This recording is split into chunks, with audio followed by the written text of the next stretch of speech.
real time talk. Okay. Hello everyone. I'm Peyton. I'm Jaden. And we're gonna be roasting marshmallows and telling you about how we can have babies.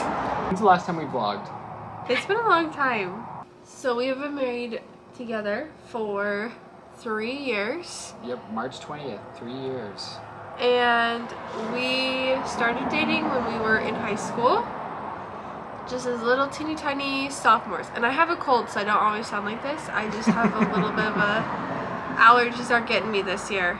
And we live here in St. George. We're originally from Idaho.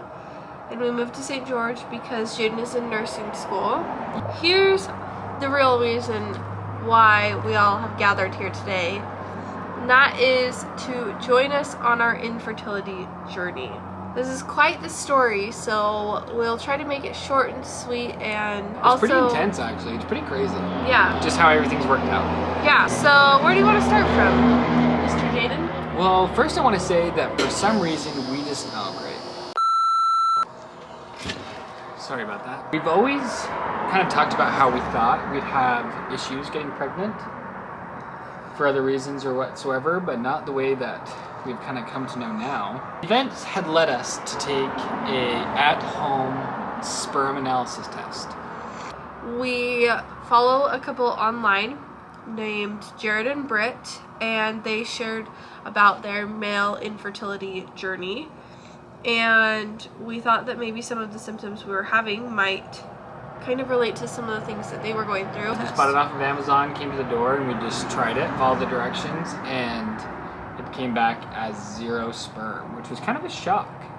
Negative is what it said. Like not like low sperm count, like 0 sperm whatsoever. So that kind of got the ball rolling. That kind of freaked us out a little bit because we're like, what does this mean? We have no idea what this means. I'd been watching some of the Jared and Britt videos, and this is exactly how their stuff started, and I was like, this is crazy. There's no way that this couple that I follow on YouTube that's just going through this, and we just decided on the whim to take a test, that we're going to be going through the same thing. So we decided that we didn't think it was super real because it had froze the night before. It was really cold, and we left it in the and it had been in the mailbox outside. So we're like, maybe the test was just bad, maybe we did it wrong, something like that. But false negative. Hopefully. Yeah, that's just kind of what we figured. So when we went into my lady doctor, just for my normal checkup, I was like, hey, like, we happened to take this test and it came back as negative. And the doctor was like, well, probably is nothing, but let's do a test through the hospital. Like a legit. Yeah. Legit analysis. So we followed all of the instructions and sent that into the hospital. They did a whole bunch of analysis of the sperm, or semen I should say, and a lot of the variables were normal besides the fact that they couldn't find any sperm. So like, it was 0. And like none. Just for reference, because lots of people don't know, normal male sperm count is between 45 and 75 million. And we came back as 0. So that was quite the shock. We were really shocked, really overwhelmed. And it didn't help that I had to go to work that night because I work nights. So I left at 7. Then she was just left here alone at home, And I would say that, like, that wasn't really the hardest night. Like, I think that it took us a long time to fully understand because we weren't trying for kids. We are lucky enough in our journey that it wasn't like we'd been trying to have a baby for 6 years. We just happened to take a test and it came back as we had problems. So... And this was about a month ago? I would say maybe a month and a half, 2 months ago. So we also have been very blessed in the fact of our infertility journey has progressed very quickly. We were able to get in with a urologist, which we didn't really know, but a urologist is actually the one that deals with male factor infertility. So when we went in and met with the urologist, it was pretty straightforward. He was like, all right, well, if this is your results, then there's not really a lot that can happen. It's pretty much we need to do an ultrasound and see if there's something that's undeveloped Yeah, basically just seeing if everything's fully formed. Yeah. We can read the radiology report, which is the ultrasound report, online. And from everything that we saw and everything that the radiologist wrote, everything was completely normal. Where it was supposed to be, there was a couple of little things, but not anything that would cause low sperm count. It's or just 0 sperm count. Yeah. And that's kind of the thing that, like, is different with us than some people is if there's low sperm count, then you can go on medications to increase the sperm count. If there's low sperm count, then you can still easily do IVF. But because our sperm count is 0, we have nothing to build on off of that. We've kind of taken different approaches to this journey, I'd say. Is I have been very, very hopeful, or I guess you could say maybe in denial, that this would just be an easy fix. You don't think it's denial? No, I don't think it's denial. I think that it's just that my personality is that I have to prepare myself for the worst possible thing, because that's bad to say. I have to prepare myself for the most life-changing thing in order to be prepared for if that happens. Right. And Jaden is not that way. I'm like, we'll cross that bridge when we get there. I'm hoping and I'm thinking that it's just going to be an easy fix, that it's just going to be something that's wrong, easy fix, not going to have an issue. Right. And that's what I want to have happen, but it's not what I think is going to happen. Which I think is okay. Yeah. So, but today, the radiologist read their ultrasound, the doctor looked at it, and he said that he saw some things he wants to talk about, so... I keep lighting my marshmallow on fire. So tomorrow we're going to meet with him, and he's going to lay out all the options. So, because... But I think that we're kind of skimming over the fact of, like, God's hand in all of this. For sure. Right? So, like, the fact that we decided to take a at-home test, and some of the reasons as to why we were taking that at-home test, after we took the home test and got the diagnosis, those reasons completely went away. Those symptoms completely went away. So it was like Heavenly Father just knew that we needed to take this test. And then we very quickly got in with a urologist. After we had like those 6 results. weeks out. Yeah, we very quickly got in with a urologist, and very quickly we were also able to get in with an ultrasound. Because of random cancellations and whatever. Yep, and then when they called Jaden today to let us know that now the PA isn't going to be meeting with us anymore. We're going to be, I don't know if elevated is the word, but we're going to... But the doctor looked at our case and was like, I want to make sure that this is... Yeah, the actual urologist, not a PA or an NP, the actual urologist wants to be part of our I don't know. Our case, our journey. Situation, yeah. And he found an appointment for us that is canceled. Somebody cancels for tomorrow. So we literally within a day have an appointment. And it's just like such a huge blessing that we're able to have so many answers so quickly, because I know that's not how this journey goes for everyone. For sure. And we are feeling super blessed, and we can see God's hands in our lives, and we know that, like, because everything is progressing so quickly, we know that there's a reason that we need to move through all of this so quickly. I want to make it sound like we're like cool, calm, and collected, like, oh, it's whatever. Like, we've definitely had our nights of tears and sadness and despair. I mean, like I said, we kind of first got the results about a month and a half ago, and a lot of those tears have been shed since then. Right now, we're really excited for the appointment tomorrow. Really, really excited. I'm nervous. We're really nervous. I'm really nervous. Because we were just kind of accepting the fact we'll do a biopsy and find nothing, and then that's going to be that. We'll have to try to figure out adoption, but kind of like what Peyton was saying is we can definitely see that there's a higher plan and that we're going along with it and that there's something prepared for us. So yeah, it definitely kind of helps ease the mind of like whatever happens is supposed to happen. And it's also important to kind of talk about like how this whole process works. Lots of people are pretty unfamiliar with male infertility because it's not very common, especially this specific diagnosis, which the doctors have never said it to us, but it's called Azoospermia, which means no sperm or zero sperm for any reason. And there's like some things that they can do to help. They can go in and they can do a biopsy and try to retrieve any sperm by pulling them out through like a surgery, but it can be kind of intense and super painful. Yeah, I'm not very excited about it. So that's kind of what we were preparing ourselves for, is for that to happen, and then should that be a way that we can get something, then that's then where we would go to IVF. But other than that, there's not really a lot of options, whereas with girls who have infertility problems, there is a lot of different medications that you can go on, but also that depends on like the person, right?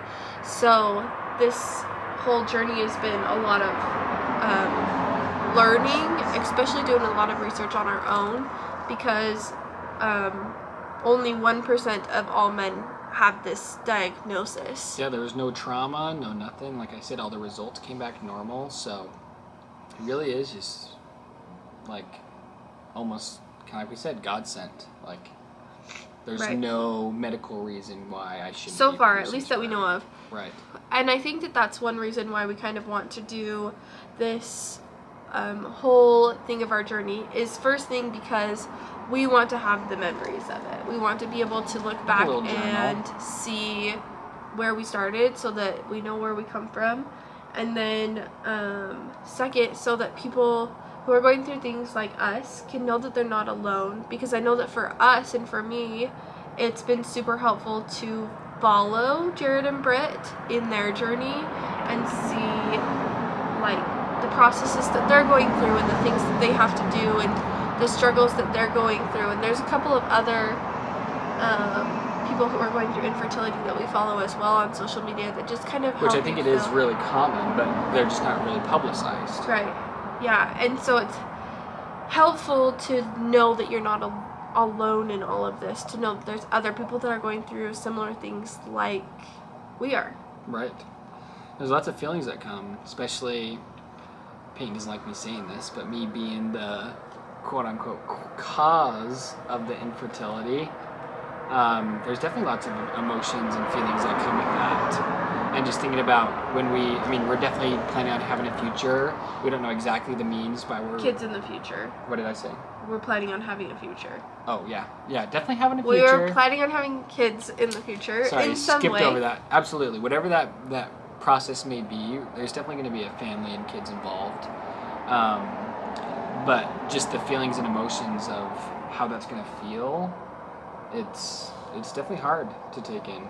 But I guess that's why we're going to record it. Yeah, and if our journey ends up with the fact that we can't have kids this way, then we have lots of options. There is tons of different ways to be able to still have kids, and we will be lucky to have whatever kids we can have.